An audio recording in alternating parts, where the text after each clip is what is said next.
श्री राधे, जय श्री कृष्ण। आदरणीय सज्जनवृन्द, म यहाँहरूलाई आज एउटा दुर्लभ ग्रन्थको बारेमा यहाँहरूको अगाडि म राख्न जाँदैछु।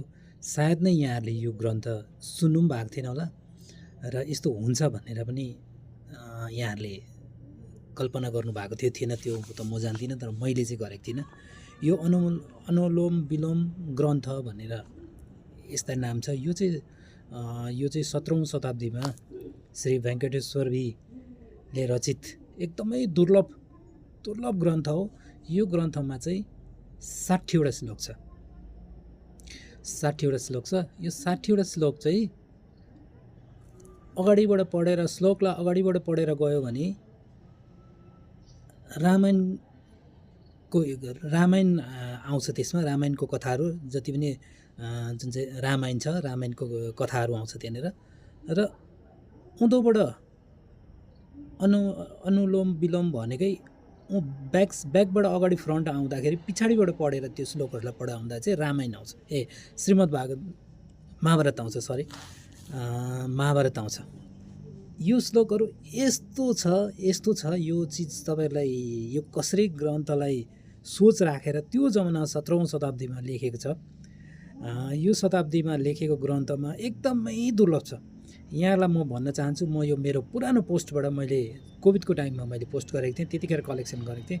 आज हेर्दै जाँदाखेरि पोस्ट हेर्दाखेरि यो मैले पाएँ र धेरैजना मेरो मित्र बन्धुहरू शुभचिन्तक साथीभाइहरूले यो चिजको लागि मैले अरू बेलामा गफ गर्दै गर्थेँ र यहाँलाई मैले यो चिज देखाउनलाई सोचिरहेको थिएँ। आज पाएँ र यहाँले जसले पनि यो चिज मेरो यो पोस्टलाई हेर्नुहुन्छ त्यो स्क्रिनसट गरेर राख्नुहोस् र त्यो श्लोकहरू जुन चाहिँ छ 60वटा छ, त्यसलाई चाहिँ यहाँले प्रिन्ट गरेर घरमा राख्नुहोस्।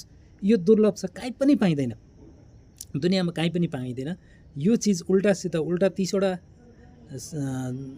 सुल्टा 30वटा अगाडिबाट पछाडिबाट पढ्यो श्लोक, त्यही श्लोकलाई पछाडिबाट अगाडि पढ्नुपर्ने र त्यस्तो खालको दुर्लभ यो शास्त्र छ। यो जुन चाहिँ महाभारत र रामायणलाई एउटै बनाएको छ, त्यस्तो खालको दिमाग भएको श्री वेङ्कटेश द्वारी भन्ने एकजना रचयिता हुनुहुन्थ्यो।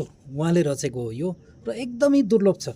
यहाँहरूलाई यो हिन्दू धर्म सनातन परम्परातिरबाट जोड्दै यस्तो खालको दुर्लभ चिज यहाँहरूको अगाडि मैले राखेको छु। आशा छ यहाँहरूले यो श्लोकहरूलाई राखेर पढ्नु पनि बडो इन्ट्रेस्टिङ छ। यहाँहरूले यो जब पढ्नुहुन्छ, हेर्नुहुन्छ, संस्कृतको ज्ञान हुने मान्छे र जो पनि यसलाई उल्टा सुधा पारेर कसरी चाहिँ लेख्नुभयो होला र सबै कुरा त्यसमा समेटिएको छ र आशा छ यहाँहरूले यो पक्का पनि मन पराउनुहुन्छ र मैले यसलाई कलेक्सन गरेर पनि राखेको छु। र